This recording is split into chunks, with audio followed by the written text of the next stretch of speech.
Yo, what's going on? A pluses, nerd mixes. It is your boy, Indy Chiha. And I'm here to bring you the review for episodes 4 and 5 of Loki Season 2. Well, get to it. Episode 4, Heart of the TVA. Look, man, notes. You know I got them because Loki's getting crazy to follow right now. Maybe not for y'all, but I'm old. My mind doesn't work the same way it used to, you feel me? Look, Heart of the TVA picks up right where the last episode takes off. As the evil clock, you know what I'm saying, Miss Minutes tells Ravonna what happened when he who remains erased their memory. Remember, they got left at the end of time. Miss Minutes casts like a miniature projection in front of him, and Ravonna sees like this. She kind of sees why she was so pivotal, you know what I'm saying, Who Remains plan to take over and create the TVA. It's actually the entire conversation that Loki had that he heard in like the previous episode. And when he picked up the phone, he heard that conversation between Ravonna and He Who Remains, and he was like, oh my God, this He Who Remains. Who was talking to was Ravonna.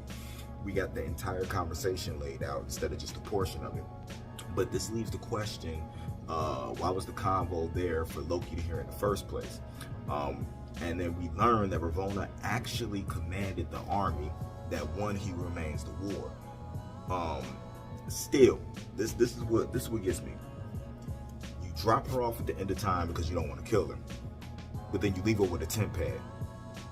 So she ends up popping up where General Knox and her goons are, and when Knox turned down the offer to join her, she has them killed, like in the most brutal way ever, using a trap to just like compress, like she just threw them all in a compressor and a compactor to go ahead and just one of the most gruesome, even though it was off screen, just hearing the sounds and watching Miss Minutes just loving every minute of what's going on, but watching Ravonna have to like turn her head, it's got me thinking that Miss Minutes might actually be like decaying, not like decaying like she's Kang, but a program that is meant to do what he wants done, that has his will and his personality, but in the form of Miss Minutes. You know what I'm saying? I want to say. So, whatever. Ravonna gets a hold of Timely, and Loki and Sylvie have to find him. They get separated, and then you start to see what Loki went through at the start of like the episode of Ouroboros, when he's flashing all over the place. And remember when Loki got pruned in that episode? Remember the whole episode was he had to prune himself in order to keep himself from time shifting, right?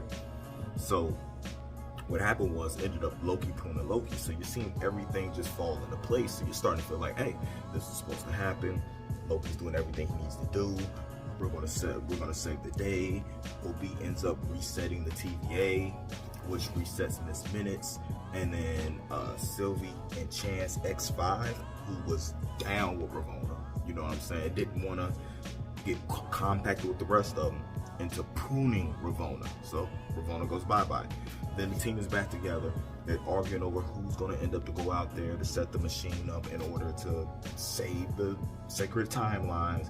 So Timely goes out there, and the boy ends up getting Chef Boyardee. Not even spaghetti. We're talking about the 99-cent can of Chef Boyardee. Boom. Gone. What are we going to do now? Because there's no way to save it. Everything's blowing up. Big flash of light. You know what I'm saying? The team fails. The episode ends with a cliffhanger. Everything's destroyed. I mean, they could have stopped it right there and been like, next season on, and we'd have been like, what? One awesome cliffhanger, especially with everything that was leading up to that. You really feel like the heroes want to come through something, but the whole time I'm thinking like, if Timely's helping them, if Ravonna's gone, what's what's really going on? They kind of put a bug in Miss Minutes, you know what I'm saying, set her down to the side. What's really going on? This can't end like this. So we end up episode 5, science fiction. And what comes with that, wake up with Loki, right? He's standing there, there's nobody there, he's time slipping to different parts. He starts to get himself pulled to his friends, you know what I'm saying, to the people that he has an attachment to, you know.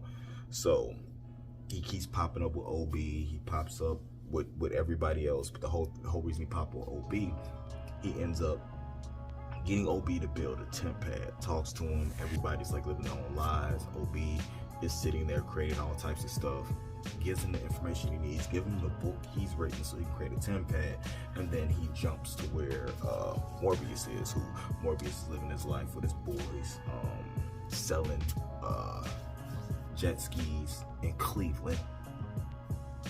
Makes no sense. So gotta be horrible. To me, that seems like a mundane, like not happy job, but he seemed to enjoy doing it, but also it seemed like he was, I don't know. And his boys were buttholes, not listening to him, running off and different stuff like that. One was playing with matches and everything, and Loki's just bouncing around trying to convince his friends to come back to him, right?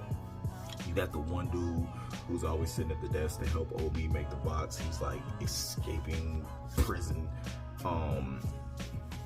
The one lady's a doctor or a nurse or whatever, and she's helping people. Sylvie's, which is interesting, is the only person that remembers Loki is Loki. None of the rest of them know what he is. But is that because she's a variant of Loki? Is that because she's the one who took out He Who Remains? Why does she get to keep her memory and nobody else gets to keep their memory? That's what I don't understand. Is Sylvie really the villain? Is Ramona the villain? I don't know what's going on here. But Sylvie's whole thing is when Loki gets everybody else and it convinces them that they need to come together, because Obi finds out that that Loki should be able to get to the fixed point in time he needs to get to if he gets everybody together, and then he'll be able to read off some type of memory or radiation or something like that. I don't know the technical term for it, and he'll be able to basically jump back to that point by reading off the energy that they're giving off, right? After Obi sits there with him and tries to teach him how to get a hold of his time powers, that he can control the time slipping. So I feel like that's a segue that ended up setting up the end of the episode. But the cool thing was him sitting there talking to Sylvie, and Sylvie telling him, we're selfish, like Lokis are selfish. I'm selfish, I just want to live the life I want to live. You're selfish because you just want a friend. But the way she talked him through that, like leading him up to, yeah, you're selfish too. So when Loki gets back and talks to him, he's like, ain't nothing gonna happen, we're not gonna do this. Everybody just go back and live their lives, you know what I'm saying? And they're all like, but you told us my family was in danger and stuff like that. But Sylvie's just thinking that nothing's gonna happen because she hasn't seen nothing happen, but then she sees the little timeline that she's in start falling apart with the McDonald's and stuff is that like just totally just disappears. So then she pops up to where Loki is and tells him, look, I was wrong, we got to get this together, we got to do this. But too much time's wasted, the temp pad disappears, everybody starts spaghettiing, Loki's sitting there by himself, and then he ends up time jumping right to the moment before all that happens and tells him, I know how to control it. I think I figured out how to control it. So Loki literally just became, he learned how to quantum leap before quantum leap learned how to quantum leap. You know what I'm saying? Like, if Loki is somebody now who has the powers he has and can control time, what effect is he going to basically have on the MCU? And is Loki the penultimate goal to setting up anything that we need to happen in the MCU? Whether everything that's going on with Jonathan Majors is the reset, it is whatever he does would give Kevin Feige and all them a box where they could do whatever they want to do. I felt before like Loki was going to be the key to everything that was going on in the MCU almost. But man, now I feel like anything can come from this. I don't know what's going to happen when they go back. I don't know if they're going to deal with Miss Menace again, deal with Rona again, deal with He Remains, and Victor Time is going to pop back up. But it's getting really interesting in the way they're telling this story, and in the character development that we're actually getting from Loki. That's what I get. Think about where we had Loki in the first Avengers movie, right? Or we had Loki in the Thor movies. Think about the character development out of everybody in the MCU. Think of the character development we got from Loki from the first time we saw him to where we see him now. This is the character development that I wanted out of every main character in the MCU. We got it from Cap. We got it from Iron Man. I would even say that we got it from Hawkeye. You know what I'm saying? But somewhat Scarlet Witch. But a lot of the other big players, whether we still got another Captain Marvel, you know, but Captain Marvel, Thor, I don't think we've seen this from everybody. But Loki has had the greatest character span over the years that we've had this Marvel Cinematic Universe and TV and stuff going. So I'm interested to see where this lands him as a character, and if we end up getting him back into the mainstream of things instead of being off on his own little journey. And what reaction do we get when we get a Thor who's been everything he's been through with Ragnarok and Love and Thunder, to this Loki who's been everything he's been through? I mean, that's what we really want, right? We want to see how this Loki, developed as he is, interacts with everything else that is going on, and how he affects everything else that is going on. And hey, this is the best thing going as far as it is for the MCU. Really looking forward to the Marvels. I don't know how many people are, but I am, just because of Miss Marvel, Monica Rambeau, those two characters and the TV shows that they've been in. Excellent. So, man, I can't wait. Like, I'm fiending to get to next Thursday to be able to see Loki right now. Like, I need my fix.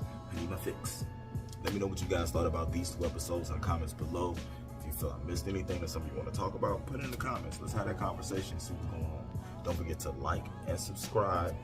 Hit that noti bell so you know every time we drop new content. Man, I can't wait till like the end of the series where we just come on.